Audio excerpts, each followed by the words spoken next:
rumusnya, rumus strateginya atau sebagainya. Nah itu kurang lebih tahu teman-teman, karena teman-teman wajib tahu juga kadang-kadang kita ngetes fitur yang contohnya aku di jalan juga sempat nih teman-teman ngalamin satu isu di mana kita ngetes fitur ini bukan ke developer. Jadi misalkan kita tanya ke developer, ini fitur apa ya?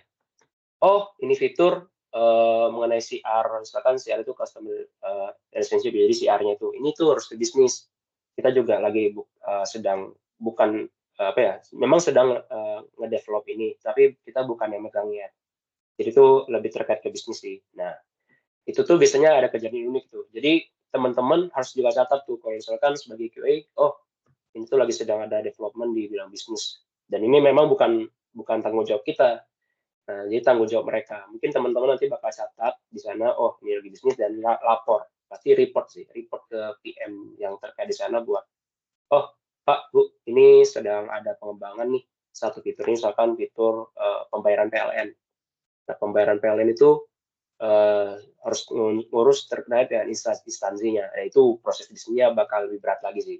Mungkin teman-teman nggak bakal join, cuman waktu pengalaman aku di sana, aku pernah kena satu isu itu dan jadi catatan bagi aku sih. Kalau nggak semua fitur yang dites itu bisa running ya. Ekspektasi kita juga mau gitu kan. Kalau misalkan running test case itu fiturnya dalam 1 hari 20 lancar semua. Oh enggak teman-teman, enggak. Jadi kayak satu fitur tuh kita berharap, oh kita maunya kalau bisa pas lah. Apa impian seorang QA itu ketika ekspektasinya harapan yang kita harapkan tuh kita bisa running test case tuh pas semua gitu ya, atau ujiannya bisa dibilang kayak oh lancar lah, nggak ada gejala apa-apa. Tapi QA itu tantangannya berat teman-teman, bisa dibilang berat. Kenapa? Karena ekspektasinya mungkin pas semua, ternyata banyak banget bug yang harus diurus, dan ada juga yang memang sudah running tapi scannernya negatif. Nah, nanti aku jelasin lagi di dalam teman-teman. Nah, kemudian ada functionality, reliability, usability, efficiency, maintenance, portability. Ini kurang lebih menjelaskan terkait pengembangan di development tuh dari sisi fungsional, apakah dia reliable atau mudah digunakan, apakah dia usable atau mudah dipakai oleh siapapun, efisien nggak. Nah, efisien ini nanti mungkin teman-teman contohnya efisiensi itu lebih ke website, kita ngetes website nih. Apakah dia runningnya sepersekian detik, runningnya cepat nggak? Nah gitu. Ada soalnya gini ya teman-teman. Mungkin teman-teman pernah nge-develop ya. Aku juga pernah jadi developer dulu sebelum terjun ke QA. Nah jadi developer tuh mungkin dia ngembangin suatu aplikasi yang datanya tuh big data ya. Big data ya, bisa 1000 data. Tapi dia sayangnya dengan tanpa pengetahuan ya, karena dia mengembangin database, maka ketika misalkan kita show atau get data tersebut, teman-teman notice, wah ini loadingnya lama banget nih, gitu kan. Loadingnya lama banget nih. Kenapa loadingnya lama banget ya? Nah itu QA hadir di sana untuk jadi kasih catatan. Ini tuh kenapa lama banget ya? Kenapa bisanya kalau lama datanya, biasanya mereka belum menggunakan yang namanya sistem microservice atau pembagian backend dan frontend yang jelas. Atau misalkan database-nya itu database yang dalam tanda kutip masih database yang contohnya itu database-nya masih yang kayak tabelnya itu masih kurang gitu, atau misalkan database-nya itu belum dipecah jadi 2 bagian. Misalkan kan kita mungkin nanti teman-teman pernah dengar ERD ya. ERD itu jadi kayak belum dinormalisasi database-nya. Itu juga sebenarnya itu udah ranah developer ya, tapi bukan berarti seorang itu memang kadang-kadang wajib tahu pemikiran seorang developer. Kadang-kadang kita sebagai QA juga suka banget disalahin sama developer. Kayak kita ngetes, tapi developer kadang-kadang ya udah suruh tes, kamu bisa tes gak? Nah, jadi kita mau tidak mau harus mengikuti jalannya pikirannya seorang developer. Jangan kita QA, developer ngikutin kita enggak. Mereka yang ngembangin, mereka yang tahu sistemnya. Ya, makanya kita juga harus tahu sistem yang mereka sedang jalan itu apa. Nah, ini setelah kita bahas efisiensi, maintainability. Maintainability itu setelah fitur ini kita tes selesai, kita harus maintain juga nih ke depannya. Jadi QA itu bisa dibilang harus siap sedia, harus siap ya sedia lah teman-temannya supaya ketika kita sudah ngetes project tersebut sudah pas, kemudian sudah selesai. Nah, kita berharap kita maintain lagi tuh. Jadi misalkan kita pembayaran PLN ya, pembayaran PLN itu udah tes, kemudian tidak ada kendala, ya sudah kita harus maintain lagi. Ada kemungkinan besar fitur tersebut bakal dites lagi ke depannya. Nah, portability itu lebih ke update tools sih. Portability itu kita harus siap siap sedia untuk update seluruh tools kita. QA itu kan juga punya weaponnya ya, senjatanya ya. Senjata QA itu lebih ke tools mungkin Excel kalau yang QA manual atau coding. QA itu automation contohnya Selenium. Kita memang Selenium, Appium, Cucumber, Catalan. Nah, itu tools itu juga kita perlu update. Kadang-kadang kita sebagai QA penyakitnya itu penyakit yang QA ya, selama aku menjalani role sebagai QA itu penyakit mereka suka lupa dengan tools yang mereka sedang jalani. Akhirnya ketika kita upgrade versi terbaru dari developer, mereka nggak sedia akhirnya, mereka jadi kocar kacir. Nah, itu sangat fatal ya teman-teman ya, dan itu pasti nggak bakal diterima oleh atasan teman-teman, karena ya kalian nggak siap sedia gitu. Walaupun kita dalam keadaan santai lah, tetap kita harus prepare segala kemungkinan apa yang terjadi kalau misalkan kita disuruh tes, kita harus siap. Jadi itu. Oke, kita lanjut ke bahas mengenai posisi QA dalam SDLC. Sebenarnya teman-teman di sini ada yang latar belakangnya bukan IT, bukan? Ada nggak ya? Mungkin bisa mention di chat mungkin. Ini aku lihat chat lagi nih.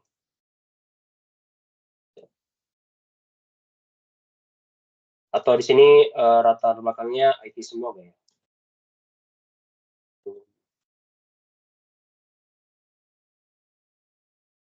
Ada, atau semuanya IT semua nih? Kalau IT-nya semua nih berarti udah enak nih nanti aku jelasinnya nih. Saya bukan mas. Oke, banyak ya. Oke. Good to know. Oke. Berarti kalau yang IT aku udah anggap ngerti ya. SDLC itu apa ya? Mungkin pernah temennya.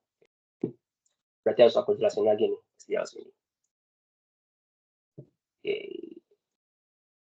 Oke, SDLC.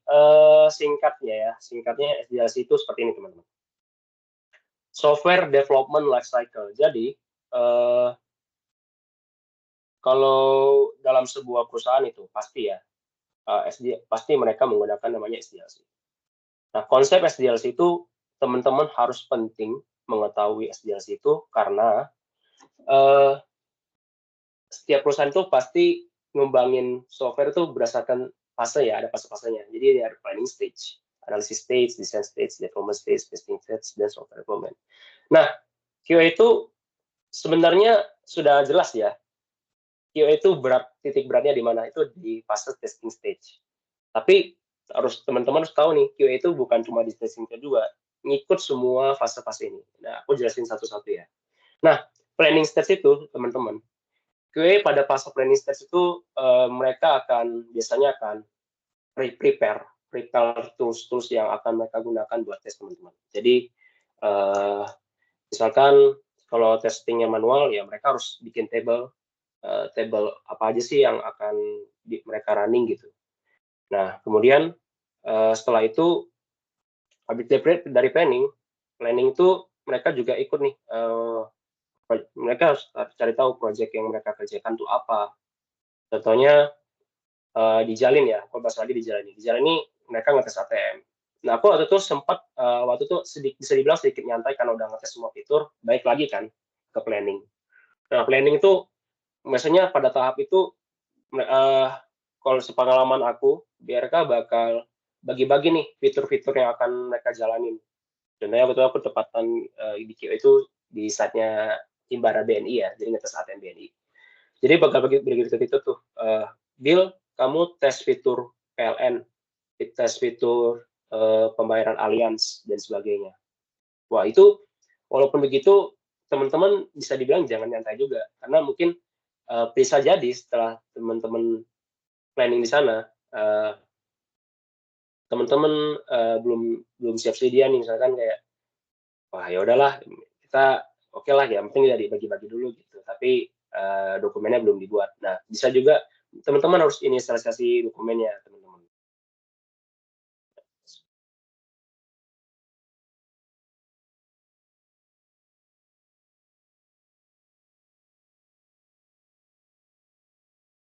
Nah, biasanya ini juga planning itu kalau SDLC ini kan kebanyakan masih ada yang sifatnya waterfall ataupun agile. Itu aku jelasin nanti lebih dalam, teman-teman. Mungkin keluar dari stage ini sih, mungkin karena teman-teman yang background-nya bukan IT, jadi aku jelasin nanti SDLC lebih dalam lagi. Nah, dari planning itu kita namanya disebut namanya backlog. Nah, mungkin teman-teman pernah dengar kata backlog ya. Backlog itu seperti apa sih? Backlog itu bertujuan untuk mengupas seputar apa sih yang diharapkan klien gitu ya. Nah, sebagai contohnya nih, tadi di perusahaan Jalim gitu ya, adanya fitur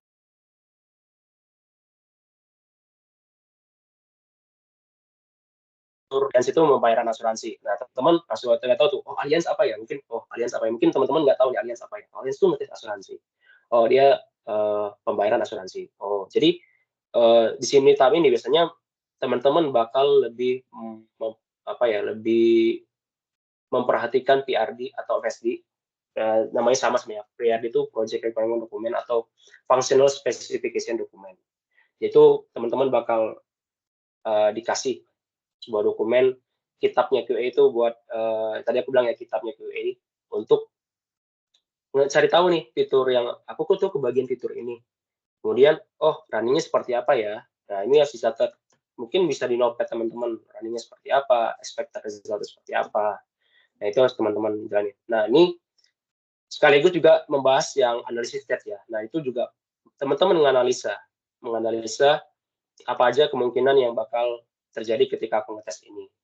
Nah, jadi Mas, teman-teman tuh selain sebagai tester juga visioner ke depannya itu, oh, kalau aku ngetes ini yang akan terjadi. Setidaknya mungkin nggak bakal aktual resultnya ya, tapi kan setidaknya teman-teman udah curi start gitu. Sudah berharap, oh, hasilnya itu bakal seperti ini. Jadi, ke depannya teman-teman nggak bakal kocar-kacir ketika ada pengetesan berlangsung, ketika PM udah mau jangan sampai nanti teman-teman pada saat fase testing, teman-teman belum siapin PRD atau belum siapin VSD-nya untuk kitab QA-nya. Atau teman-teman bahkan yang fatalnya lagi, paling sering aku jumpain ya di tim aku sebelumnya, mereka nggak tahu mau ngetes apa gitu. Hah? Gitu. Jadi pas testing test ya mereka baru running situ. Nah, kadang-kadang tuh PM pasti kesel sih, pasti kesel. Makanya tidak heran teman-teman beberapa dari mereka yang ada yang baru 1 bulan, 2 bulan nggak survive, mereka langsung di-cut. Biasanya ini rahasia umum ya, mungkin teman-teman harus tahu juga supaya nanti ketika teman-teman jadi QA diharapkan ya kalau bisa decide terus kerja maksimal ya, best perform gitu supaya ya bisa lebih baik gitu. Nah, pada saat fase desain dan development ini, teman-teman biasanya ngapain sih? Nah, desain dan development ini sebenarnya kita udah kalau teman-teman sudah cukup start tadi ya membahas menganalisa fitur ini harus ngetes di mana. Nah, desain development ini sebenarnya bagian dari si developer sih, bagian dari si developer untuk ngembangin aplikasinya. Nah, kalau teman-teman mau, misalnya dulu aku ya, kalau di fase ini mereka lagi deployment ya coding coding mereka gitu. Nah, aku kadang-kadang suka cari tahu sih sebenarnya kalau nice to have kalau teman-teman tahu sistem yang mereka sedang jalanin itu jadi nilai plus sih buat uh, PM teman-teman atau nanti bahkan mereka nih. Oh ternyata aku sebagai developer juga diperhatiin banget nih sama soal QA gitu. Jadi bukan berarti ya developer QA enggak teman-teman jangan. Kalau bisa teman-teman cari tahu mereka lagi ngedesain apa sih, mereka lagi ngembangin apa ya codingnya ya fiturnya.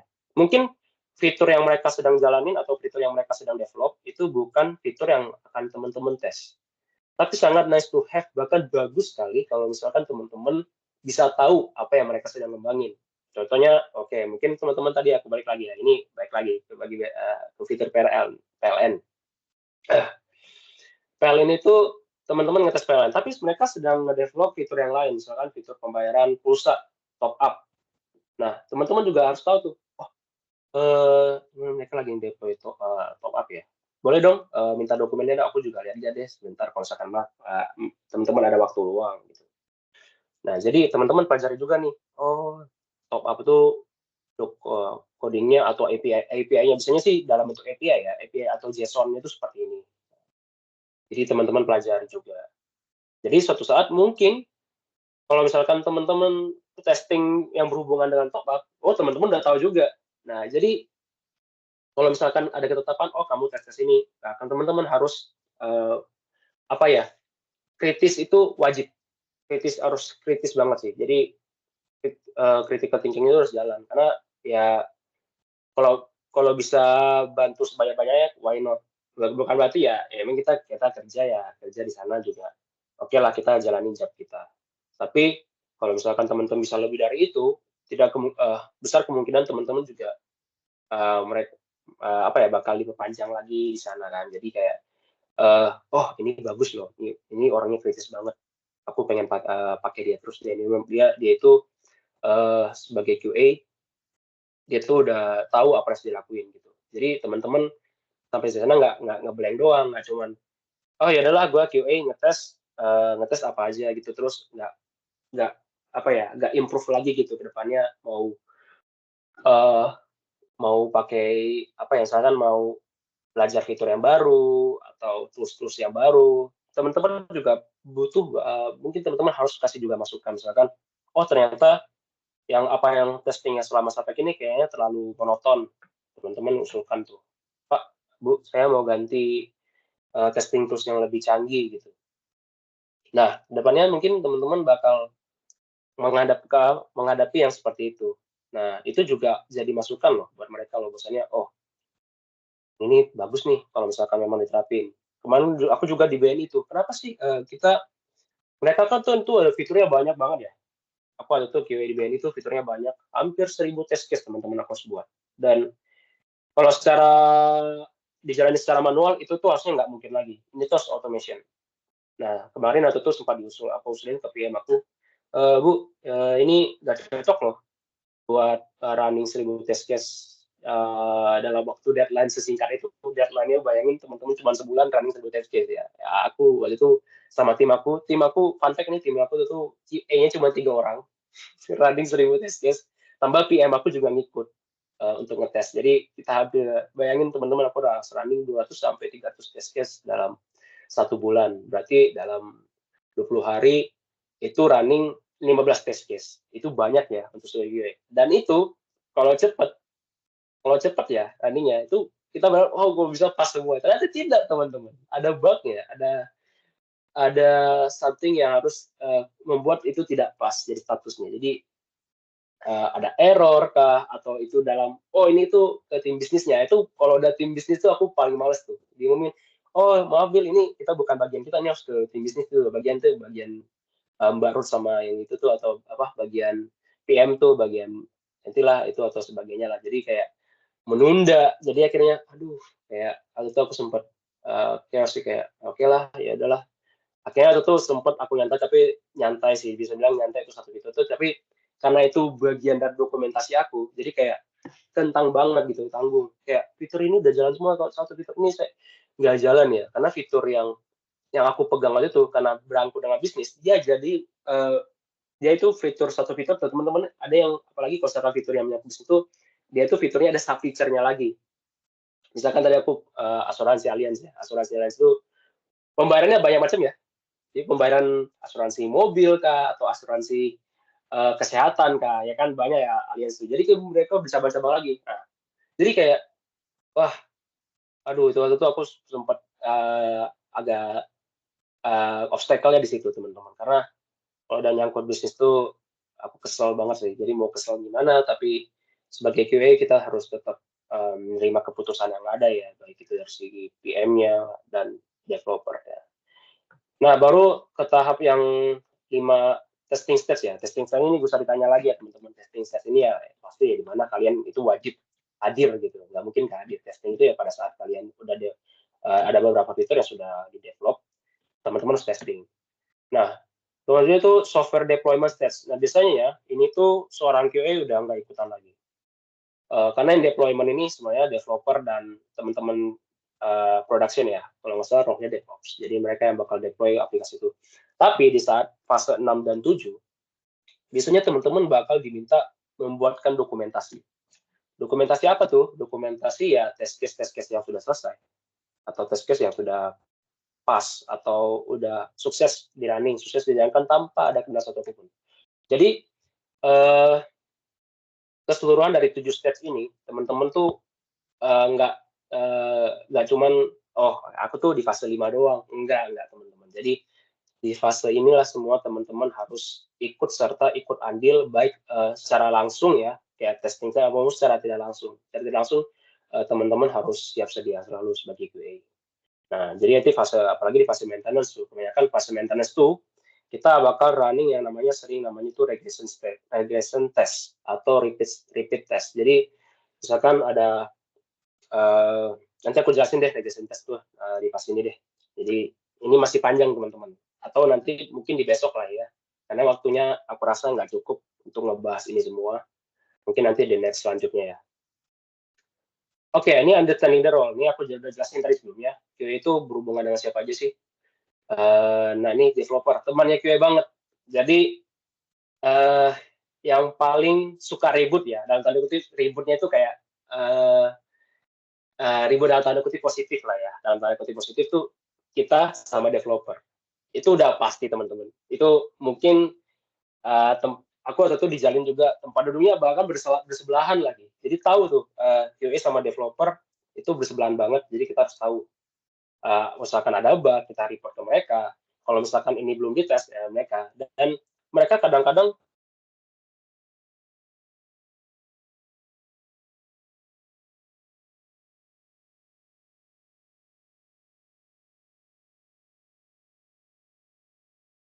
ya, halo teman-teman, masih kelihatan nggak ya screen-nya?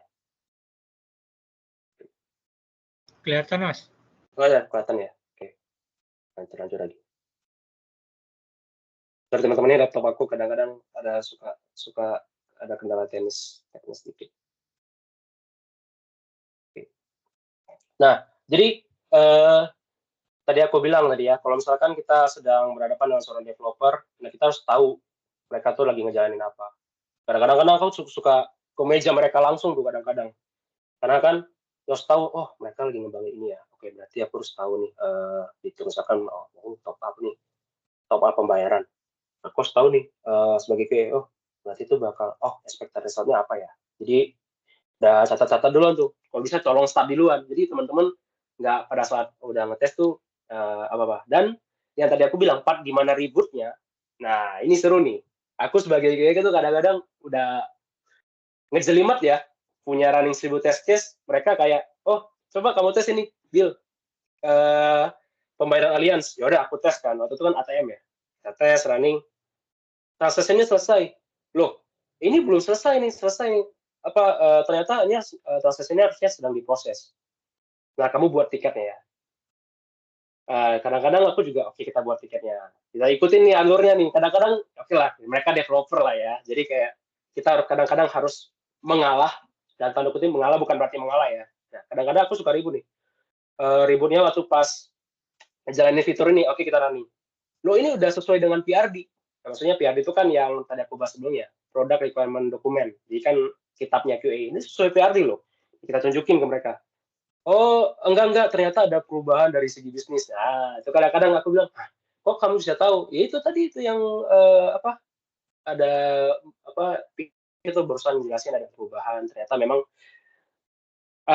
jadi teman-teman PRD itu jadi aku bilang ya nggak semua di PRD itu benar. Jadi teman-teman harus wajib. Nah, kadang-kadang ada dari tim bisnis ada perubahan. Contohnya perubahan data itu misalkan dalam waktu itu kan PRD ini keluar pada tanggal sekian, tapi tanggal sekian ada perubahan lagi. Nah, teman-teman juga wajib tahu itu bukan dari segi bisnisnya ya, tapi wajib tahu. Nah, terakhir yang developer paling sering ributin sama QA itu, seingat aku mengenai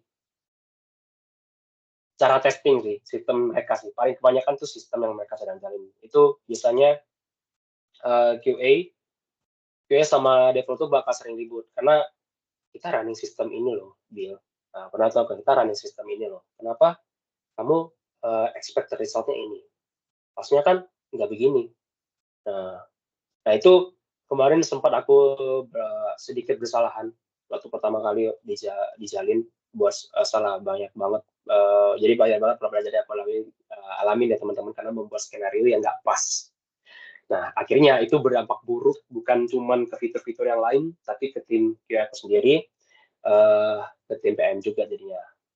Nah, jadi itu yang rekomendasinya PM ini yang punya project-nya, tuan project yang sedang kamu tangani, dan ini user. Aku jelasin developer sama PM dulu tadi. Nah, jadi teman-teman bakal sering kontakkan sama dua orang ini.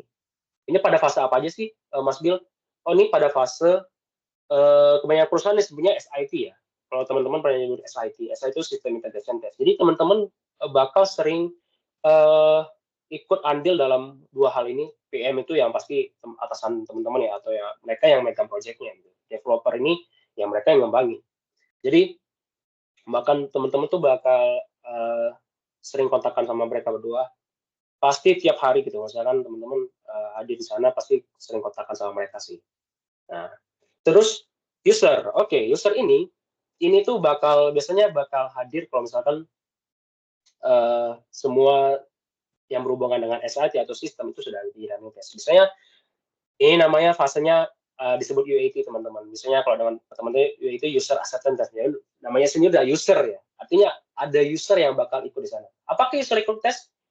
Ya, user bakal ikut tes. Tapi mereka bukan QA. Kita yang tahu sistemnya, kita yang tahu apa fitur-fiturnya. Mereka cuma terima beres aja. Sebenarnya ada yang terima beres. Kita bakal, oke, misalkan waktu itu aku ada meeting dengan salah satu user di BNI. Jadi itu ada 3 orang. Jadi aku jelasin nih sebagai QA, Pak, ini kita lagi running test untuk pembayaran gaji atau payroll. Kita running, kita coba nih, kita jalanin. Misalnya teman-teman, hal yang paling diharapkan seorang QA adalah ya lancar jaya. Udah kita tes lancar. Tapi teman-teman kadang-kadang kemarin aku sempat rada kesel karena yang kita tes itu ternyata error. Kok bisa error ya? Nah, aku tanya sama developer kan, karena developer, oh sorry Mas Bill, jadi itu ini tuh karena jadi payroll itu kan ada jadwal pembayaran ya, karena pembayaran ada tanggalnya yang belum di set, jadi ini tampilan error.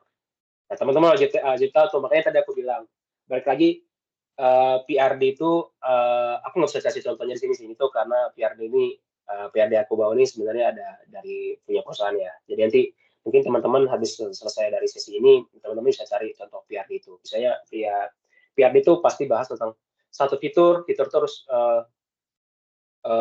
prosesnya seperti apa, kemudian alurnya seperti apa, kemudian resultnya bakal seperti apa. Jadi itu nanti kurang lebih PRD seperti itu teman-teman. Dan user ini nggak setiap hari teman-teman ketemu mereka. Atau bisa jadi nggak ketemu sama mereka.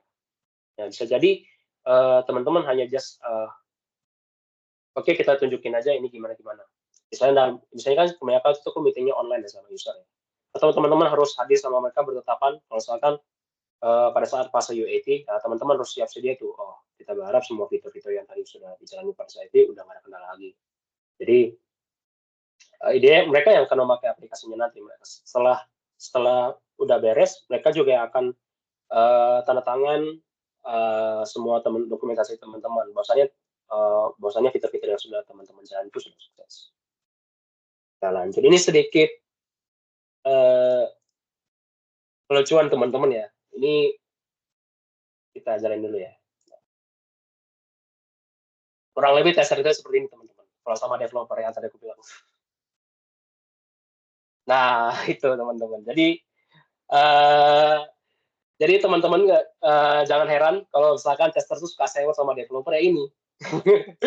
Kemarin tuh aku sempat diprotes kok karena aku sekedar orang yang kritis banget ya. Jadi semua fitur yang bukan bagian mereka aku tanya, ini kenapa ya ini? Ada ini ya, ada misalkan fitur alias tadi ada fitur yang ada banyak fitur yang harus kita jalani asuransi. Oh bukan, ini bukan. Misalkan mereka, oh ini bukan bagian saya. Ya tapi kan ini kan sistem, tanggung jawabnya ke PM. Jadi ribut, apalagi kalau ada bug. Nah kalau bug tuh ya kalau teman-teman pernah jadi developer pasti benci bug. Pasti benci bug. Mau gimana lah. Nggak mungkin ada developer, aku cinta bug. Nggak mungkin kan. Pasti developer tuh benci yang namanya semua bug dari jenis minor, bug, apalagi bug major.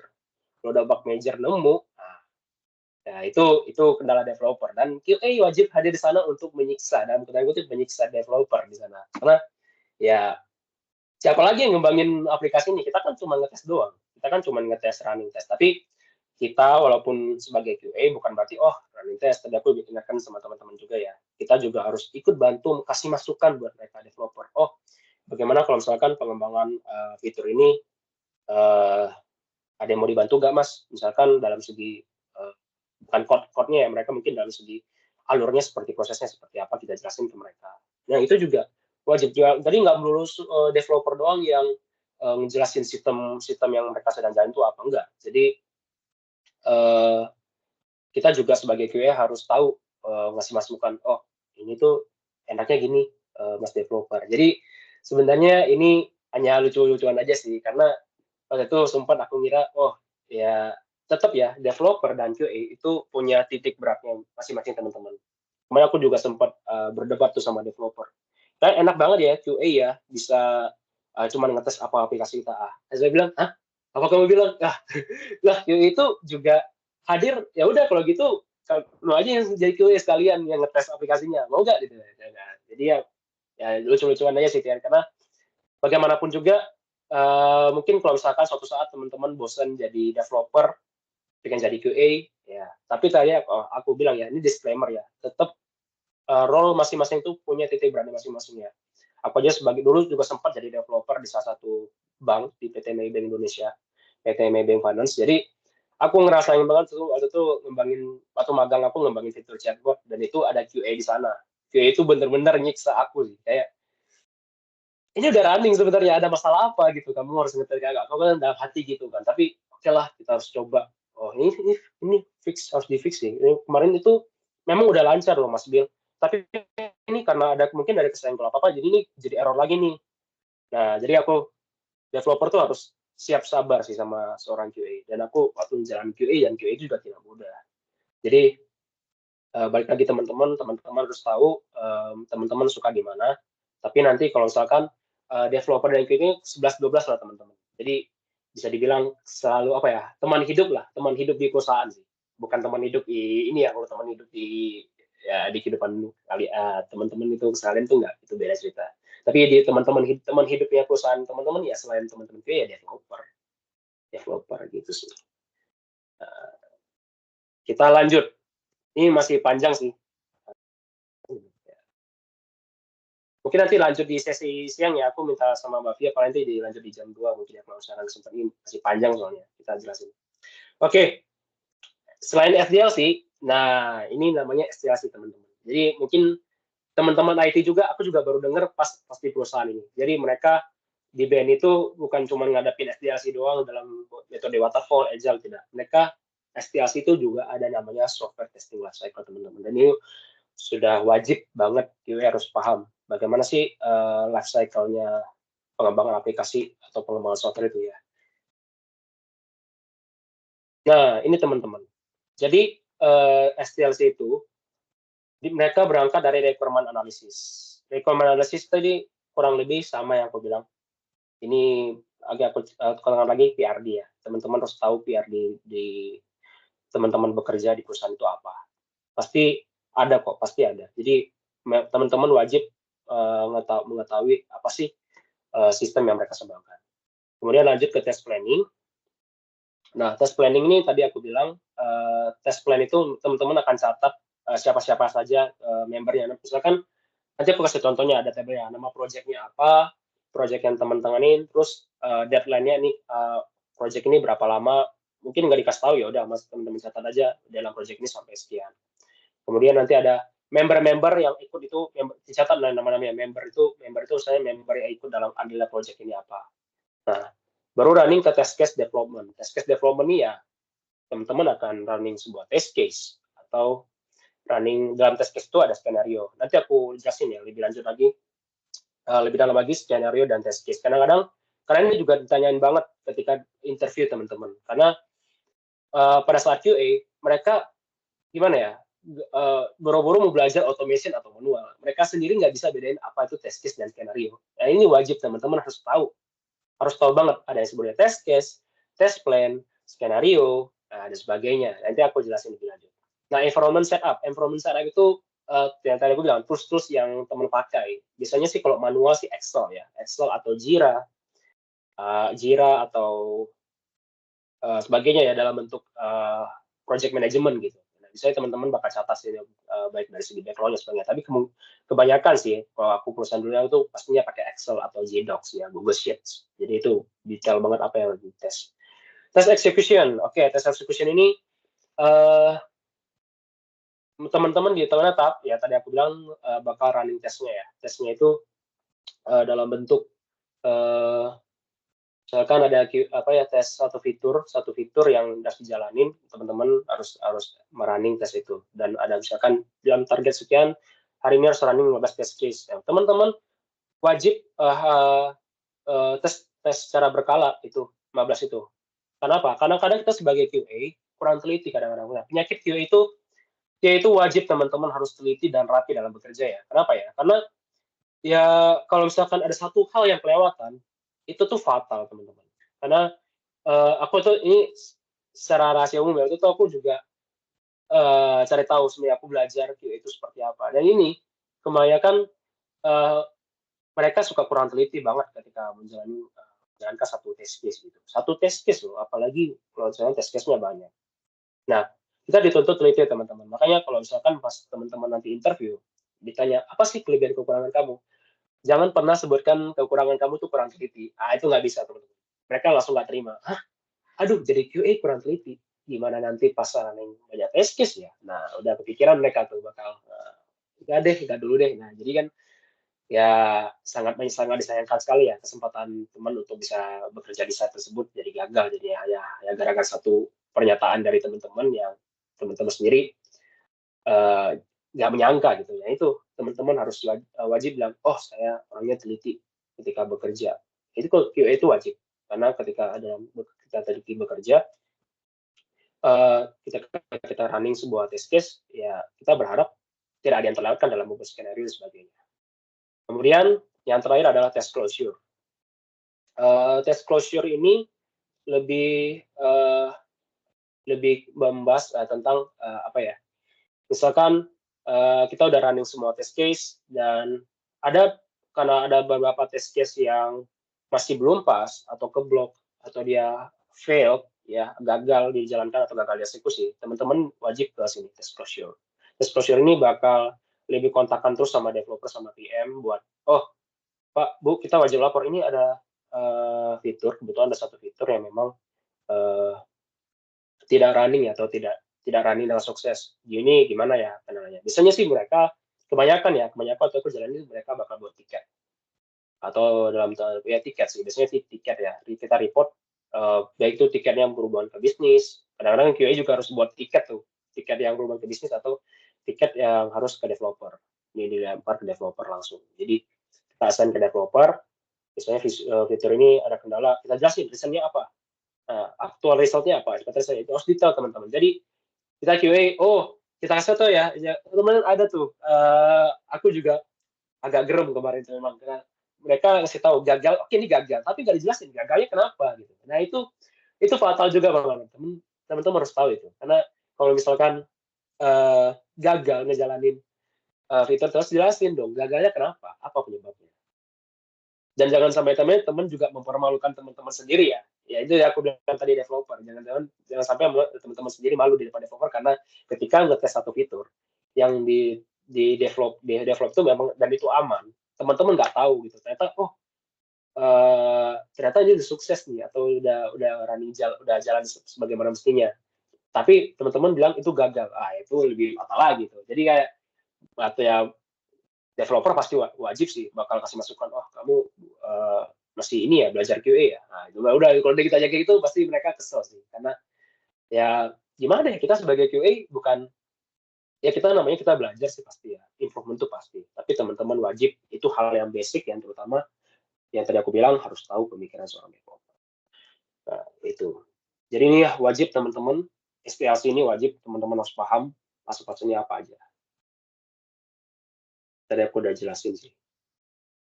Setup, execution. Nah, ini lanjut ke prinsip dasar seorang QA teman-teman. Nah, kayak aku jelasin ya. Testing shows the presence of defects. Jadi ini karena kita sebagai tester ya, jadi itu akan menampilkan sebuah kehadiran yang namanya defects. Defects ini dalam tanda lain ya, defects itu bug. Jadi bug atau error atau apa saja yang berhubungan dengan kendala ketika kita running test case, itu namanya defects. Nah, biasanya teman-teman, beberapa perusahaan ada yang mewajibkan harus dokumentasi defects. Nah, jadi PR banget tuh, PR lagi tuh. Selain kita ngetes sebagai QA, bikin UAT, ada juga ngetes defects. Dokumentasi defects. Nah, misalkan defects dalam bentuk ya, misalkan fitur, dan balik lagi fitur Allianz gitu. Fitur Allianz ada defects-nya nih. Nah, selain teman-teman bikin tiketnya juga, teman-teman harus wajib juga dokumentasi defects. Either itu diminta atau tidak. Tapi teman-teman sangat, aku bilang itu wajib ya, defects. Karena itu jadi dokumentasi buat teman-teman supaya ketika kalau misalkan ada tes itu di running lagi atau ada regression test, teman-teman udah tahu, oh ini defect sebelumnya ini, aktual resultnya ini. Kita bakal tes ulang lagi, apakah aktual result dan expected result itu udah sesuai belum ya? Kalau udah sesuai syukur, kalau enggak, biasanya teman-teman tuh kalau enggak kita balik lagi ke developer. Tapi teman-teman harus balik lagi sebagai QA punya prinsip. Oh, bahwasanya ini tuh harus dites. Coba kadang-kadang kalau running test itu bisa berkali-kali teman-teman. Bisa sekali, nggak cuma sekali doang ya. Oh, karena fitur banyak cuma 20 kita 20 ini. Enggak, teman-teman. Jadi kadang-kadang dalam satu test case aku bisa sampai running 5 kali. Betul-betul running 5 kali untuk mengetahui apa udah ada ini belum ya. Soalnya uh, ada testing case yang sudah ada defects ya, ada defects lagi gak ya? Nah, kita berapa gak ada defects, tapi kalau misalkan ada defects, teman-teman wajib untuk menyertakan defects-nya apa, gitu. Kemudian exhaustive testing is possible. Ini maksudnya ngelakuin testing untuk keseluruhan fitur itu bisa dikatakan impossible, teman-teman. Ya teman-teman nggak mungkin kan dalam satu hari kayak project Roro Jonggrang. Kemudian ada teman-teman tuh, buset ini 1000 test case masa harus running sehari, yang ngalor ngidul dong. Jadi waktu itu PM aku sempat ngomong ke usernya, Mas user, tolong dong ini deadline-nya panjang. Oh kenapa? Ya ini bukan gimana ya, kita QA kasih alasan lah ya. Itu urusan PM. Tapi teman-teman juga harus wajib tuh hadir. Oh PM ku ini lagi ngasih tahu ke user kalau misalkan nggak bisa semua nih dites secara langsung.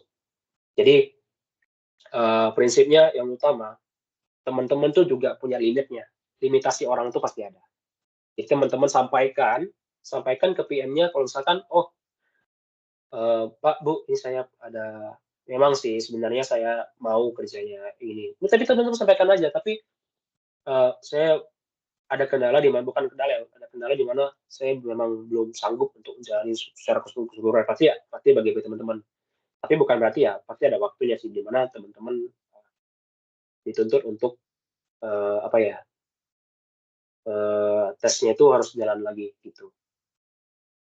Kemudian lanjut ke early testing is important. Tadi aku bilang, di mana tadi yang di tahap-tahap tadi yang aku jelasin, SDLC dan SDLC, tahap requirement, tahap planning ya. Jadi itu pada saat teman-teman belum bisa ngetes, itu dari teman-teman bisa bikin dulu nih model testingnya seperti apa. Memang nggak langsung ya, nggak langsung nyajin sebuah tes dalam bentuk dokumen, enggak. Jadi teman-teman udah initiate duluan, misalkan initiate dokumennya atau initiate table untuk pengetesannya, atau dalam automation initiate scriptnya, tes scriptnya itu seperti apa. Nanti aku jelasin mungkin di next hari aja kali ya untuk prakteknya langsung ya. Ini kita lebih ke konsepnya dulu, teman-teman harus tahu itu seperti apa. Kemudian lanjut ke defect clustering with Pareto principle. Jadi aku kasih tahu dengan Pareto principle itu seperti apa ya. Push ya screen. Pareto Principle. Nah, Pareto Principle ini teman-teman, kurang lebih itu sistemnya 80-20. Jadi, diagramnya ini pas biar apa, Pareto Principle tuh gini. Tadi ada sedikit gimana? Nah, ini teman-teman. Jadi 80% kaos, 20% efektif, atau 20% kaos, 80% efektif. Ini maksudnya apa sih, Mas Yu? Nah, ini maksudnya tuh ada kemungkinan 80 ketika kita menguji pertama kali, ada 80% bug yang belum bisa kita trace atau 80% bug yang kita belum ketemu. Misalkan bug yang tadi itu ada 500 mungkin di saat teman-teman ya, di tim teman-teman ada running 100 fitur. Dari 80 fitur, 80 dari 100 fitur itu ternyata masih ada beberapa bug-nya, either itu bug major atau bug minor. Nah, teman-teman di sini tuh wajib untuk harus mengelompokin bug-bugnya itu. Jadi jenis-jenis bug-nya apa aja. Jadi kan nanti ada tabelnya di mana nanti bug-nya itu ada bug major-nya, bug minor, teman-teman harus kelompokin. Jadi dalam sebuah bentuk kolom atau himpunan gitu. Jadi teman-teman wajib itu juga, jangan sebagai QA kalau misalkan pertama kali tes fitur pasti itu awalnya pasti banyak nemu bug. Nah, jadi teman-teman wajib ya untuk paham kayak catat bugnya apa aja dan sebagainya. Nah, lanjut ke tadi yang 20% itu kemungkinan Pareto Principle setelah udah jalanin tes, kita berharap semoga ketika kita tes 80% itu sudah efektif. Bug-bug yang kita sudah running tes lagi, kita assign ke developer. Nah, resultnya itu sudah 80% efektif. Ini angka yang sebenarnya wajib teman-teman ikutin, karena kalau misalkan teman-teman sudah bisa ngikutin prinsip ini, teman-teman sih udah bisa dibilang di atas awan sih. Jadi kayak karena udah ngikutin keefektifan 80% yang kita running itu pas kita running ulang ternyata udah efektif nih, udah pas nih. Jadi teman-teman kalau udah impian seorang QA juga ulang ini impian seorang QA kedua adalah ketika dia sudah tidak banyak test case lagi sih yang harus dijalankan. Jadi kalau misalkan teman-teman sudah sampai di titik itu akan sangat enak ya. Jadi teman-teman bisa sedikit nyantai sebelum survive atau sebelum menjalankan next version atau next project selanjutnya. Jadi prinsip ini aku harus jalan teman-teman di awal-awal boleh 20% efektif, tapi begitu itu sudah running ke SIT, kita pastikan 80% dari pengatasan fitur itu sudah oke. Oke, kita kurang lebih seperti itu teman-teman. Beware with pesticide paradox. Nah, jadi ketika sebuah fitur itu dites berulang-ulang, nah dengan skenario yang sama, maka lama-kelamaan ya bug itu tidak akan ditemukan ya. Jadi contohnya dijalin, aku sering banget tuh capek waktu itu aku jalanin capek banget. Kenapa ya harus satu test case aja satu fitur ini harus dites 5 kali? Itu kerjaan seorang QA, kita nggak bisa mengeluh. Nah, QA itu tantangannya seperti itu. Itu yang aku alami sebagai obstacle ketika sebagai QA. Bahkan di soal interview ditanya, kamu siap nggak untuk lembur tiap hari? Apalagi di waktu itu udah beda, aku sering lembur banget teman-teman. Karena ya itu, QA itu harus siap sedia. Kadang-kadang waktu apalagi dijalin itu tuh sempat aku Sabtu aja disuruh masuk. Sabtu disuruh masuk teman-teman. Tapi Sabtu disuruh masuk, Seninnya libur sih, dikasih kesempatan buat mereka libur. Jadi kita harus hadir sana. QA itu ya gitu, tes, harus siap sedia tes. Karena beberapa fitur yang dijalankan mereka harus ada yang sudah harus di deploy, harus naik ke production dan sebagainya. Nah itu jangan sampai teman-teman terjebak yang namanya pesticide paradox. Dimana yang tadi ketika teman-teman ngetes ada pesticide paradox itu bisa dibilang kayak apa ya? Dimana paradigma seorang QA itu jadi racun buat dia sendiri. Contohnya ya jangan sampai ketika teman-teman ngetes sesuatu hal udah running semua, dokumennya sudah ada, tapi teman-teman banyak dokumen yang bersalahan. Nah, itu jadi racun buat teman-teman sendiri. Karena dokumen yang begitu teman buat, itu tuh dampaknya bukan cuma developer doang. Ini jangan sampai salah kaprah ya. Itu tuh bakal dibaca oleh PM, dibaca juga oleh user, apalagi user. User tuh paling anti banget kalau misalkan teman-teman buat dokumen yang bersalahan. Dan dokumen itu, apalagi dokumen itu bersifat teknikal ya. Teman-teman jangan sampai buat bikin dokumen itu dalam bahasa-bahasa yang panjang ngejelimet banget, yang memudahkan, yang tidak membuat user tuh kayak banget nih, kayak nggak ada simplicity-nya. kita minta sekian ya kita jelasin juga fitur tuh jalannya seperti apa. Jangan sampai kita masukin ya, berbau-bau teknikal atau kayak API. Ya, mereka nggak concern dengan seperti itu. Mereka enggak. Jadi mereka lebih ke menekankan bahwasannya kita kita yang punya aplikasi ini kita hanya pengen tahu apakah sini sudah berjalan dengan oke dan tanpa kendala suatu apapun dan seperti itu teman-teman harus dijelasin. Kemudian testing itu punya konteks yang berbeda. Jadi nggak semua fitur itu bisa dites dengan teknik pendekatan yang sama. Contoh, aku pernah ngalamin di BNI ada beberapa fitur yang memang nggak bisa dites secara langsung, baik dari segi SIT maupun dari segi WT-nya teman-teman. Nanti SIT WT aku jelasin di sini lah ya, atau mungkin di besok kalau waktunya cukup. Nah, jadi different. Jadi nggak semua testing yang kita sedang jalankan itu tuh bersifat misalkan dalam bentuknya itu berbasis web. Nah, tapi teman-teman ada juga waktu itu aku mau nggak mau ngetes yang berbasis mobile ya, karena menyangkut dengan segala API dan database yang di dalam pengetesan itu ikut juga di bagian mobile-nya. Walaupun sebenarnya bukan aku yang di bagian mobile-nya, tetap aku harus tahu. Karena kadang-kadang kita itu juga lah sebagai seorang QA kita kontakkan dengan QA, Bill, coba report dong ini hasilnya gimana kalau misalkan kita tes di web, responsif nggak? Oke, responsif. Nah, di tes mobile ternyata mereka nggak responsif. Jadi itu teman-teman wajib, oh itu nggak responsif ya, ya udah mereka yang bakal report. Nah itu is a communication teman-teman. Jadi QA itu harus melatih komunikasinya dengan baik, bagaimana supaya nanti ke depannya ketika teman-teman bisa tahu kemungkinan QA itu seperti apa ya, jadi teman-teman nggak jelimet, nggak nge-stuck di situ aja, jadi tahu perbedaan. Oke, satu fitur dengan fitur lain, konteksnya ini ya beda.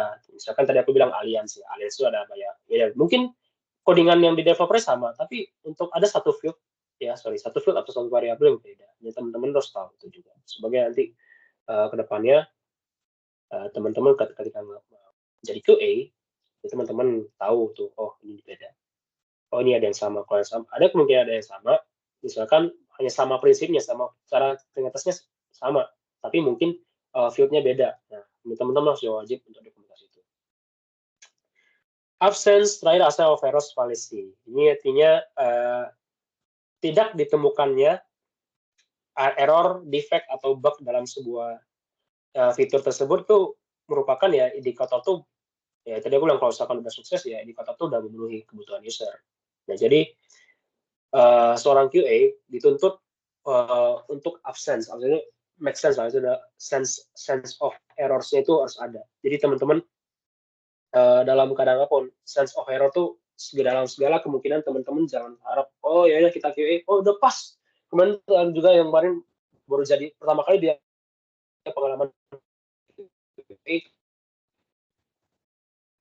itu itu banget sama PM aku karena dia loh ini developernya masih kembangin loh memang ini kan. Nah itu jadi kena ya jadi apa ya, jadi kena batunya, kena bumerangnya itu sendiri teman-teman, senjata makan tuan itu bisa sembarangan. Jadi walaupun ada akselerator dan ketika teman-teman tes jangan langsung dokumentasi, coba tanyakan dulu sama PM-nya ini gimana ya sistemnya.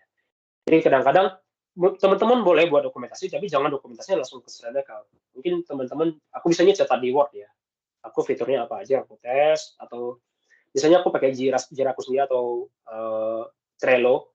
Kita teman-teman dengan Trello catat tuh backlog-nya aku sedang running ini apa yang, dan juga severity-nya apa, ada high severity itu ini wajib. Nah, ini aku bahas juga nanti bug severity dan sebagainya nanti di next. Nah, oke deh, sampai itu dulu deh. Sampai situ ada yang teman-teman mau tanyakan deh, kira-kira sebelum kita lanjut lagi. Ini sebelum kita masuk ke jam maksi ya. Itu ada yang mau ditanyakan teman-teman?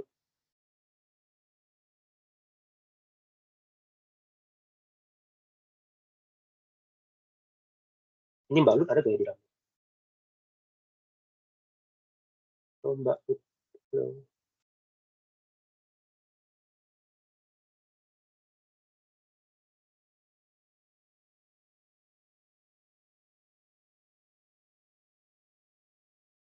Bisa lanjut masih.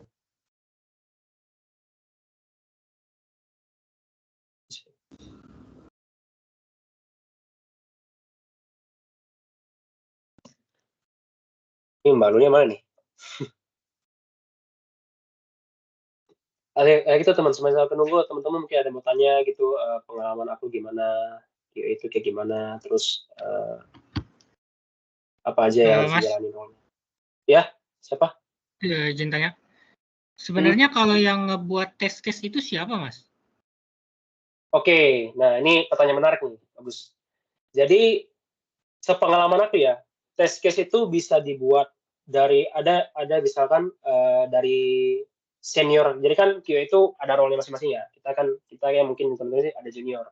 Ada test case yang langsung dibuat sama senior QA yang sana. Jadi test case. Jadi teman-teman hanya tinggal running test case-nya saja atau skenario-nya saja di sana. Jadi teman-teman, kalau itu justru lebih memudahkan. Waktu itu aku dijalin nggak banyak kerjaan karena test case-nya udah disiapin sama senior QA yang di sana. Jadi kayak udah enak nih tinggal tinggal running aja. Jadi kita tentuin apakah dia sudah Eropa sebenarnya. Tapi waktu aku di BNI teman-teman, itu semua start from scratch dari awal. Jadi pembuatan test case, pembuatan skenario, pembuatan result-resultnya seperti apa, itu aku yang bikin teman-teman. Jadi semua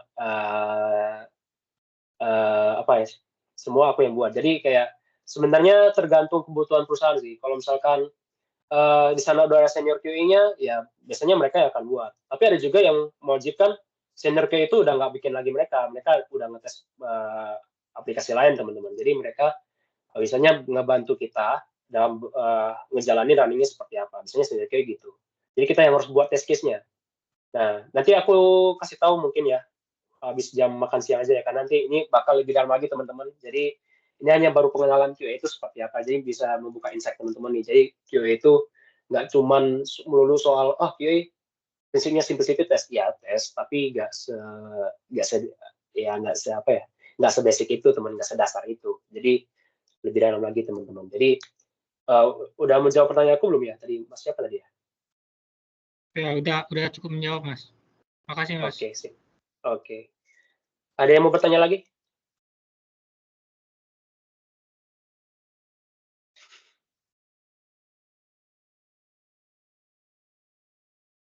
Ada lagi nggak teman-teman yang mau bertanya? Mungkin tadi yang aku kecepatan jelasin SDLC, sebagainya. Sebelum nanti itu kita masuk ke metodenya teman-teman itu lebih jauh lagi. Kita langsung praktek untuk buat test case-nya. Kita langsung ke project aja.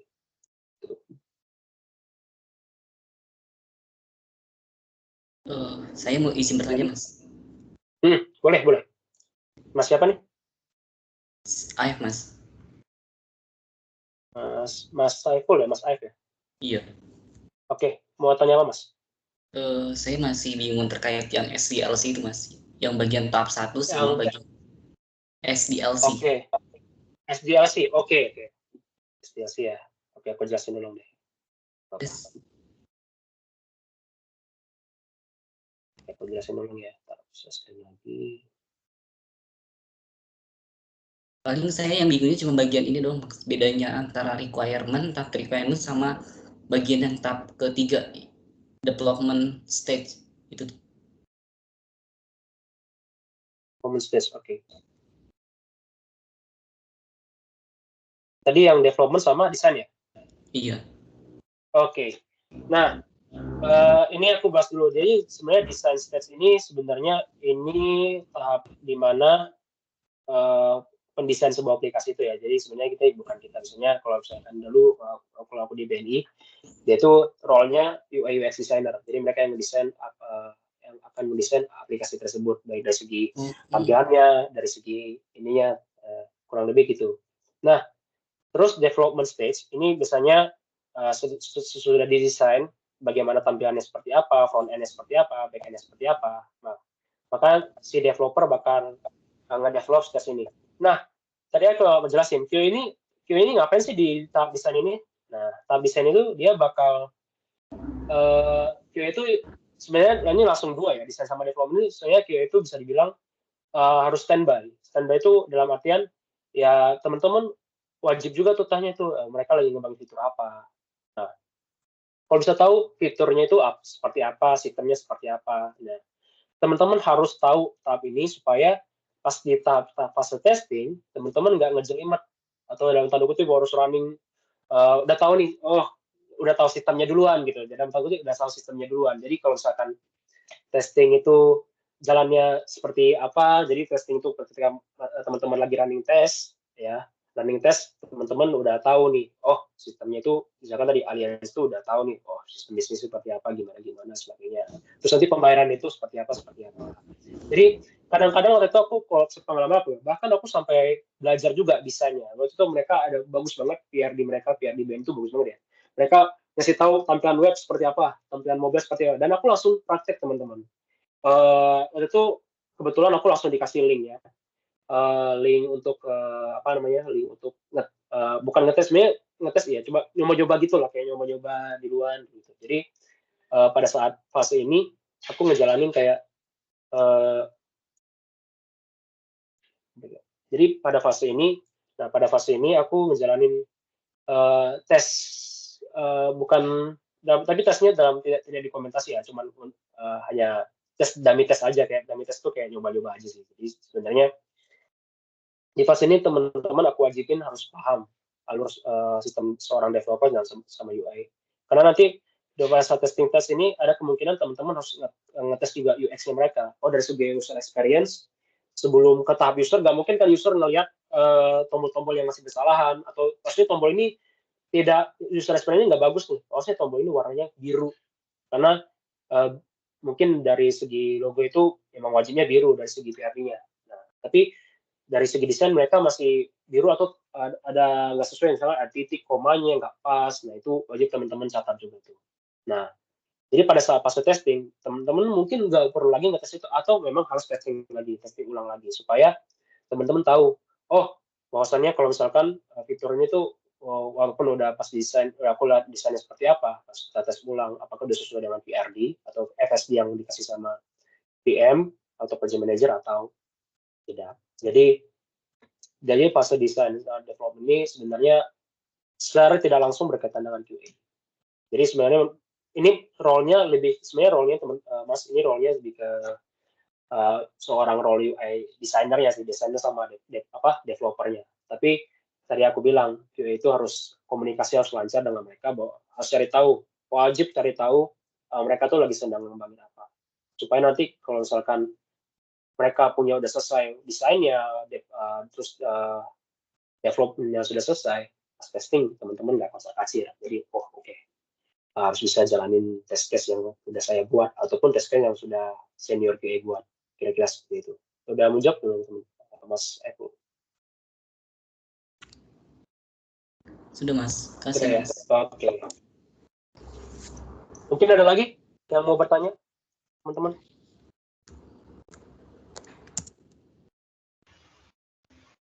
Saya Mas.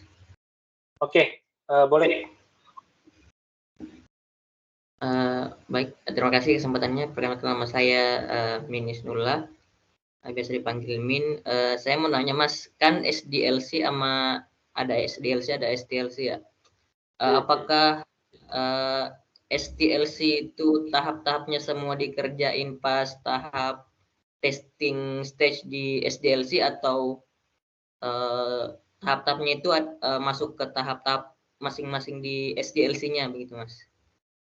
Oke, tadi aku belum jelasin juga. Oke, terima kasih. Mas siapa tadi tuh? Mas siapa? Bertanya? Min, Mas. Mas Min ya. Catat tadi yang namanya. Ada nilai partisipasi juga aku nilai teman-teman ya. Oke. Satu lagi. Oke, aku bahas di sini deh. Nah, STLC ini bisa dibilang tadi aku ini dulu ya. STLC itu adalah fase. Jadi kalau aku tandain sih sebenarnya gimana ya? Jadi itu di fase testing test itu, teman-teman, STLC itu berada di sini. Di dalam testing stage ini, teman-teman. Jadi kalau misalkan kita sebagai QA lagi running STLC, Nah, tadi aku udah jelasin ya. Iya, aku jelasin. Ya, ada beberapa slide yang aku catat di sini juga. Nih, requirement. Nah, requirement ini pada saat fase tes itu, ini tahap gimana QA itu menganalisa rencana software yang ingin dibangun serta fitur-fitur yang ada. Jadi itu kita menganalize apa aja sih software plan tersebut. Contohnya di BNI kan aku beruntung banget dapat web testing sama mobile testingnya. Jadi aku langsung dikasih dokumen seabrek ya, seabrek banget untuk memahami apa sih tes-tes yang sedang mereka jalani gitu. Nah, jadi ini tahap teman-teman harus tahu requirement setiap fitur-fitur yang ada. Mungkin memang karena banyaknya fitur, mungkin nggak 1 hari nggak cukup ya. Misalnya mereka kasih kesempatan untuk mengetahui sistemnya apa aja, kemudian fitur-fiturnya apa aja, dalam fitur itu pasti ada sub-feature-nya apa aja, dan sebagainya. Nah, teman-teman juga tahu apakah ini memungkinkan ya untuk dites baik dengan manual atau automation. Nanti aku manual automation ini kita bahas pas makan siang aja lah, habis makan aja ya. Jadi ini bakal lebih dalam lagi teman-teman. Jadi aku teman-teman harus standby. Nanti di jam 2 ya, nanti Mbak Fia nanti nyampe. Kemudian tahap ini misalnya beriringan dengan fase planning dan analisis dalam instalasi. Nah, jadi fase ini tuh ya tadi pada saat ini teman-teman catat ini enaknya manual. Kemungkinan waktu itu aku dikasih table tuh. Type testingnya by apa? Manual apa automation? Nah, manual biasanya kebanyakan sih manual, oke manual, apa kita catat. Terus automation kita catat. Karena nanti by testing manual atau automation itu juga masuk ke dokumentasi teman-teman. Jadi itu betul-betul ngedetail banget.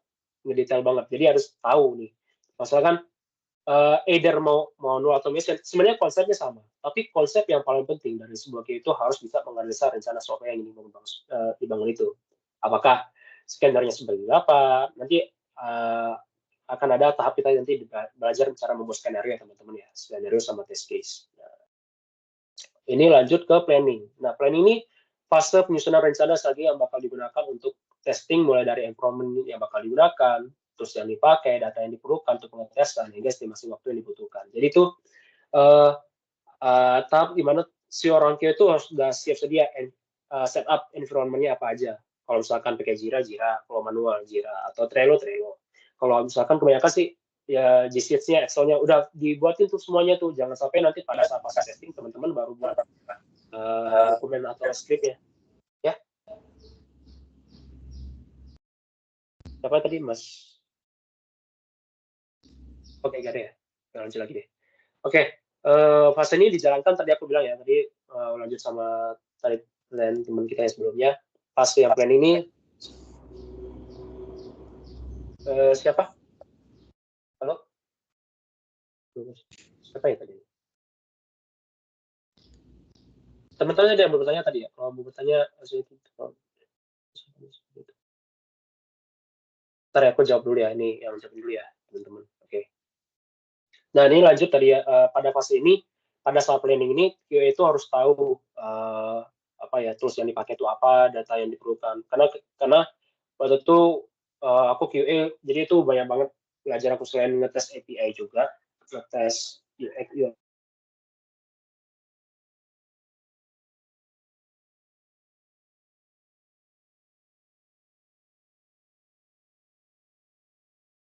ngetes UX seperti apa. Nah, itu tuh juga teman-teman harus tahu banget, teman-teman juga harus tahu bagaimana data-datanya itu.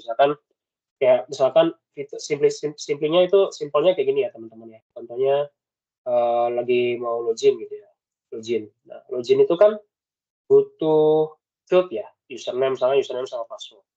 Nah, ada kondisi di mana nanti data tersebut teman-teman harus minta ke developernya. Karena ada beberapa, misalkan username-nya apa, misalkan ada ketetapan ya kan, username itu sudah di-set sama mereka. Itu teman-teman harus tahu, jangan sampai nanti ketika teman-teman tes, datanya yang disiapkan itu belum ada. Jadi teman-teman harus sudah cari tahu duluan tuh apa saja yang harus disiapkan terlebih dahulu. Nah, ini makanya pada saat mereka lagi sibuk-sibuknya, ya kita juga harus ya nggak sibuk-sibuk sih, cuman udah curi start lah aku bilang ya, curi start supaya nanti pada saat testing itu tidak lagi namanya teman-teman ngejelimet gitu. Akhirnya teman-teman yang rugi kan kalau bisa curi start duluan, kenapa tidak? Jadi teman-teman nggak pada saat udah banyak mereka deploy, mereka develop, teman-teman baru kocar kacir udah banyak bangun ini. Jadi itu yang harus menjadi obstacle seorang QA gitu. Nah, test case development. Nah, seorang QA ini pasti akan menghadapi sebuah test case yang merupakan dokumen kumpulan skenario dan langkah-langkah yang digunakan untuk tes sebuah software. Jadi itu pasti mau dimanapun, mau jenisnya manual, automation, pasti ada sebut yang namanya test case sama skenario. Ini nggak bisa dilupakan teman-teman. Nanti aku bahas lagi lah cara test case sama skenario habis kita istirahat dulu ya.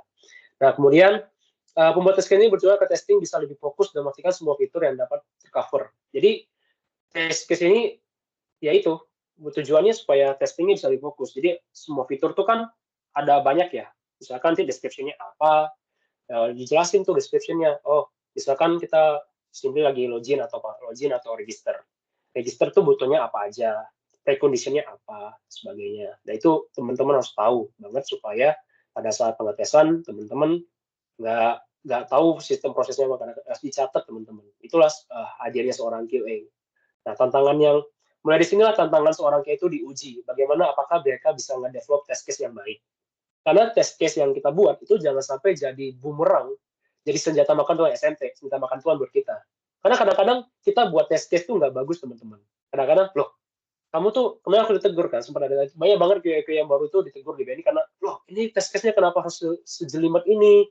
Padahal aku, ya skenario-nya tuh simple loh, skenario-nya simple, tapi teman-teman kadang-kadang imajinasi itu tuh tinggi banget, harapannya itu sampai detail banget. Enggak. Maksudnya simple aja. Kenapa? Karena test case yang teman-teman buat itu nggak bersifat technical. Test case yang teman-teman tuh wajib harus dimengerti oleh semua orang teman-teman, baik itu user atau ketika dibaca, oh enak nih. Pas dibaca sama PM, oh dokumentasi kita yang dibuat tuh enak nih, wah rapi nih. Jadi pas dibaca, oh ini pengertiannya, oh Mas Bilna ini tes alliance, timingnya seperti apa, simple. Jadi nggak ngejelimet harus satu-satu semua. Jadi dijelaskan prosesnya. Jadi di summary. Nah, di summary lah teman-teman. Jadi pada saat dokumentasi perlunya summary test case itu penting supaya nanti pada saat user membaca, user tuh nggak bolak-balik nanya kalian siapa juga sih kalau misalkan kalian seorang QA. Nah, kalau QA kalau sampai ada orang user atau orang bisnis nanya sampai ke kalian, itu aku bilang itu fatal juga sih, karena kok bolak-balik nanya QA, berarti ada masalah ketika kalian membuat test case yang nggak pas, nggak bagus di mata mereka. Jadi kayak ya udah, itu kemarin aku juga sempat gitu sama PM, kamu buat test case kenapa ke detail banget. Aku sampai ini loh, test case-nya itu sebenarnya simple bilang. Jadi aku dijelasin, oh iya, jadi aku jadi note catatan buat aku supaya ketika buat test case itu nggak ngejelimet. Nah, jadi kita bakal bahas putar test case ini nanti ya di bab terpisah lah di next selanjutnya habis maksi ini ya teman-teman ya. Jadi ini lanjut ke kurang lebih ke test improvement setup yang tadi aku bilang ini untuk membahas gimana seorang kita setup environment yang software yang mendukung untuk melakukan pengetesan. Terus ini execution, di mana teman-teman ini ketika mengeksekusi sebuah tes ini tuh ya udah fase testing gitu, fase testing. Ketika teman-teman itu tuh pengacuannya kepada test case yang udah teman-teman buat sebelumnya, ya test case yang dibuat sebelumnya. Jadi ketika sudah ada test case yang dibuat sebelumnya, nah dokumen-dokumen bug report tuh ketika udah teman-teman running, teman-teman tuh juga dokumentasi bug report apa saja yang ditemukan, ada bug-bug yang ditemukan seperti apa, summary-nya apa. Yang tadi aku bilang ini summary ya, summary itu penting supaya nanti pas ada user atau PM baca, oh oke, ini simple, nggak kompleks banget. Jangan sampai QA membuat test case yang kompleks, itu bahaya sekali ya. Tapi balik lagi ini sesuai kebutuhan. Mungkin ada yang maksudnya ini test case description-nya ya, mungkin test case-nya banyak, tapi description itu jangan sampai membuat user bingung. Oh pas dibaca kondisi ribuan, jadi user pas membaca adalah tolong balikan lagi nih ke QA kenapa aku ada juga teman aku dibalikin dokumennya, nggak mau ditantangan karena iya karena dia membuat test case description itu panjang banget, apa-apaan nih nggak jelas banget, jadi kayak dibalikin, jadi dia harus rapiin lah. Dan itu ya kita nggak mau juga kejadian seperti itu supaya teman-teman nggak capek juga kan. Kita udah nggak capek testing, capek berhubungan dengan developer, teman-teman harus capek berhubungan dengan user di mana harus teman-teman harus buat summary yang lebih di parafrase yang lebih singkat lagi supaya user itu bisa membaca. Kadang-kadang user tuh banyak teman-teman, jadi teman-teman harus siap sedia dengan dengar omelannya ya. Jadi baik lagi QA itu menjembatani semua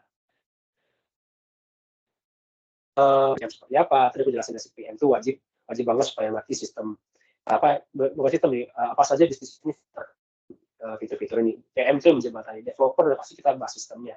Dan juga kayak desainernya seperti apa, ya desainer itu juga harus tahu. Kemudian tadi ke user. Nah, user ini jangan sampai teman-teman bolak-balik ke user, itu berarti ada yang salah dengan teman-teman.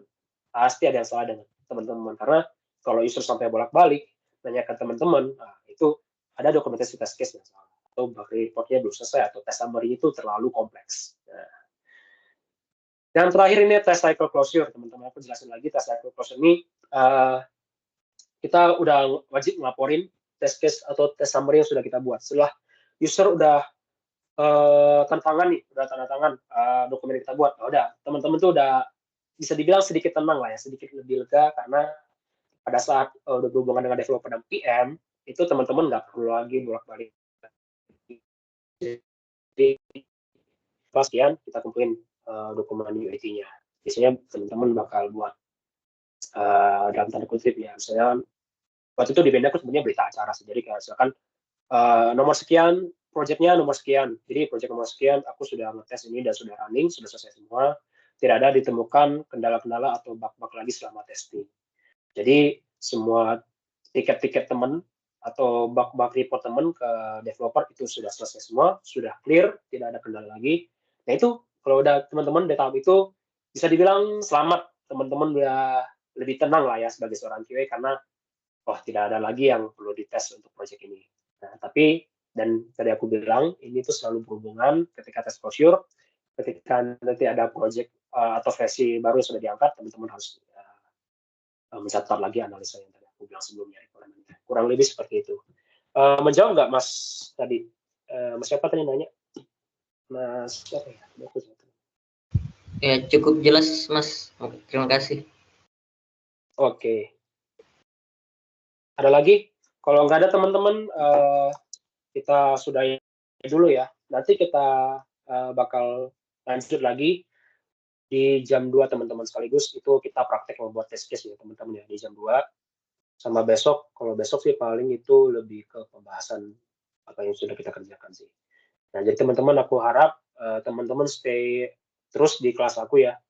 Ini kebetulan nih kelas yang jarang banget kalau di sharing session Q&A ini seperti apa. Jadi ini bagus banget teman-teman kalau misalkan teman-teman sudah datang meluangkan waktunya. Jadi ke depannya nanti aku juga kasih list lagi pas pertanyaan-pertanyaan interview seputar QA, biasanya yang narasumber kita tanya itu bisa apa aja ya, apa kaitannya QA. Nanti aku jelasin juga. Nah, ini hanya konsepnya teman-teman supaya teman-teman tahu siapa apa itu QA, kenapa ada QA, kemudian posisi QA itu di fase SDLC dan fase eskalasi dan sebagainya. Terus itu sekian teman-teman, terima kasih. Selamat siang, selamat istirahat. Nanti hadir lagi ya teman-teman ya. Di jam 2 kira-kira gimana, Mbak? Oh, ini ada pertanyaan tadi, sorry. Di chat tadi ya? Oh, di chat lagi nih. Mas Nanang tanya nih. Oke, nggak apa, perlu menjawab ya. Saya izin tanya Mas, kalau tadi spesies yang biasanya digunakan saat Mas bekerja itu pakai apa Mas? Perlu tahu kelebihan sama kerja itu. Oke, jenis SDLC yang saya gunakan teman-teman waktu itu kalau di Jalin sih dia masih waterfall ya teman-teman. Kalau waterfall, ini aku sekalian share deh. Waterfall itu seperti apa? Waterfall model. Minta waktunya teman-teman ya, 10 menit ya, 10 menit ya. Ini menjawab potensialnya nggak perhatiin sih. Nah, waterfall model tuh ini teman-teman. Ada requirement design. Ini sebenarnya balik lagi konsep SDLC. Jadi itu waterfall ini apa sih? Waterfall itu di mana? Kalau misalkan satu tahap sudah selesai, teman-teman nggak bisa balik lagi ke tahap sana. Jadi waktu itu dijalin, aku tahapnya seperti ini. Ya memang tahap yang masih aku bilang nih zaman batu sih. Kalau dalam hatiku itu zaman batu nih, karena kita nggak bisa lagi kontak, nggak bisa fleksibel. Jadi kalau misalkan teman-teman sudah di tahap testing, teman-teman nggak mungkin balik ke tahap development. Jadi alur kerja mereka seperti itu. Ya udah, kita ikutin aja alurnya. Jadi kalau misalkan sudah sampai deployment, di deployment. Jadi kebanyakan perusahaan-perusahaan yang sudah lama masih pakai waterfall. Tapi kemarin aku tuh di BNI, aku kasih usulan dan PM ku juga menyetujui ya untuk bisa lari ke agile model, agile method. Nah, agile model, teman-teman,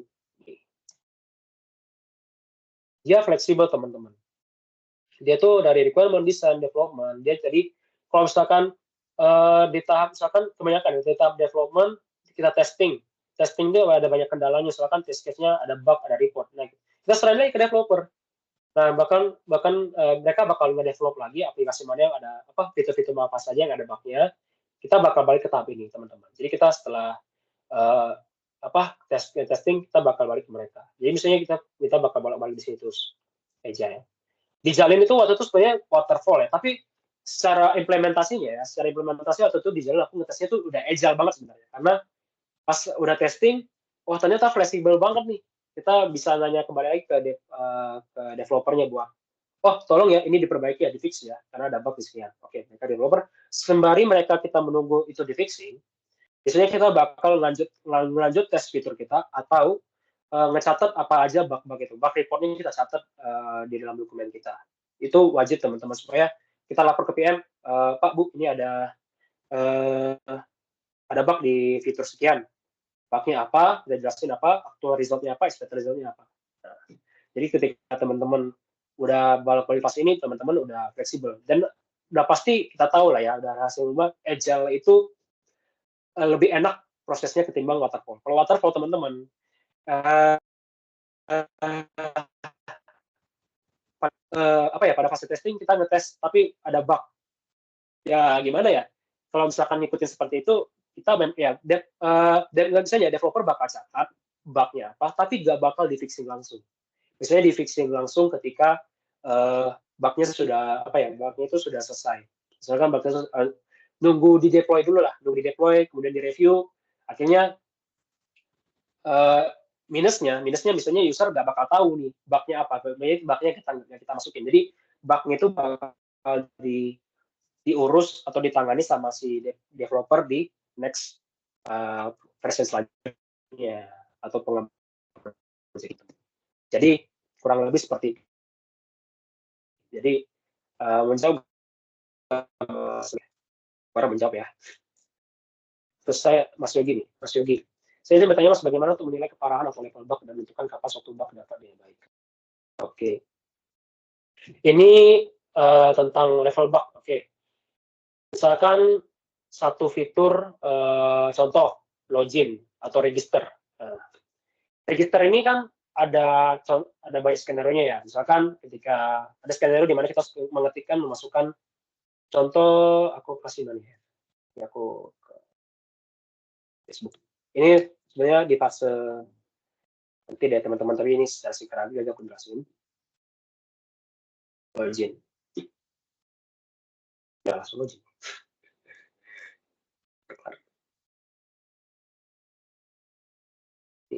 Nah, ini teman-teman. Facebook.com. Nah, ini kan ada fase di mana teman-teman harus input email sama password. Ya kan? Nah, tapi ada juga harus buat akun baru. Ini saya buat akun register. Atau, ini contohnya kurang deh. Misalkan, apa ya? Tokopedia Shopee ya. Jadi itu aku mau nunjukin. Shopee udah buka sih itu. Nah, login. Biasanya login. Nah, nih. Login ada fase di mana teman-teman harus input atau ada namanya dia menggunakan OAuth. Aku kalau nggak salah OAuth sih, authentication gitu. Mungkin teman-teman udah dibuatkan sebelumnya pernah belajar authentication. Mereka bisa sign in-nya menggunakan langsung ini. Nah jadi biasanya nentuin severity bug-nya itu di mana ya? Nah severity bug-nya contoh, ini aja login aja. Kalau misalkan login itu ada kendala di mana misalkan kita PRD-nya bisa masukin nomor HP itu pasti selalu as always 12 digit, ada juga yang 10 digit, 11 digit. Nggak mungkin lebih dari 12 digit. Kalau teman-teman nemuin misalkan ada bug, misalkan kita masukin angka-angka sekian, terus passwordnya 12 digit sekian. Nah, pas di login, ini loginnya sukses. Nah, beres dong. Nah, berarti artinya salah dong. Nggak mungkin ada PRD yang gimana angka segini sama ini bisa langsung login. Nah, bug severity ini udah pasti prioritasnya P1.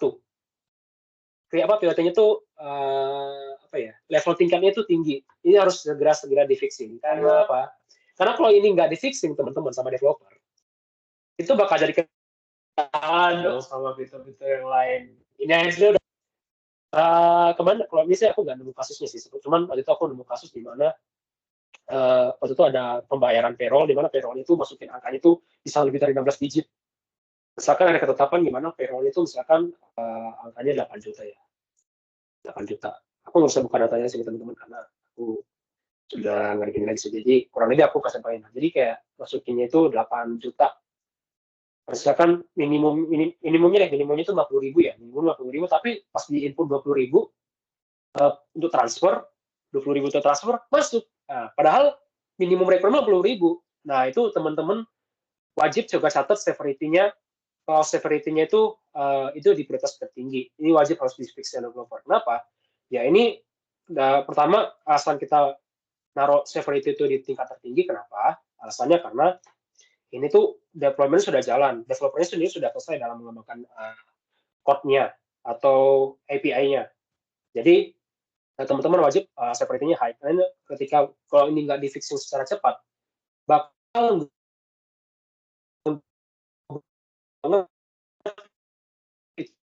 fitur lain dan harusnya udah jalan sempurna nih. Tapi kenapa belum sempurna ya? Nah itu teman-teman harus wajib bilang ke developer,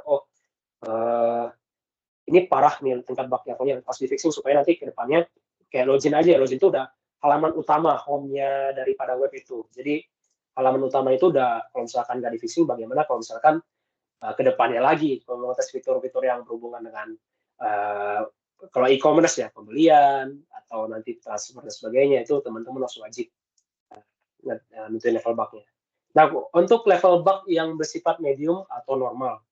Medium atau normal biasanya tuh misalkan ada satu fitur yang memang contoh untuk pembayaran, tapi developer belum lagi lanjut untuk ngembangin core-nya atau lanjut untuk ngembangin programnya. Biasanya dia itu bakal apa ya? Misalnya di situ pada fase itu QA biasanya harusnya ya nentuin ini bug.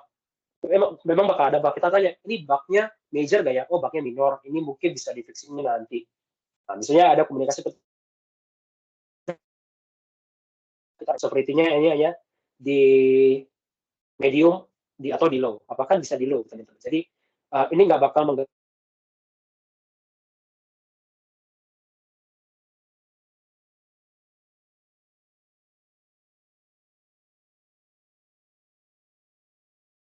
proses pengetesan itu sedang berlangsung. Jadi ini fiturnya bisa kita lanjut untuk dites di fase selanjutnya atau nanti ditesnya mungkin pada saat next week. Jadi kan kalau misalkan dulu aku di BNI juga ada namanya sprint ya, sprint 1, sprint 2, sprint 3, sprint 4. Fiturnya mungkin teman-teman sudah tes duluan di sprint 1, padahal itu udah ada hasilnya, pengetesannya bisa baru dilakukan pada saat di sprint 2. Di sprint 2 ternyata ini harus dites, tapi teman-teman hanya cari tahu saat gitu untuk fitur ini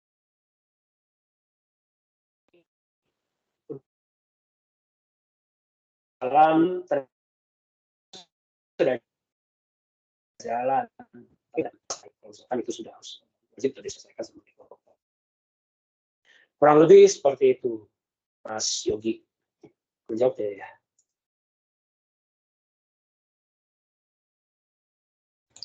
Ya, cukup menjawab, Mas. Ya.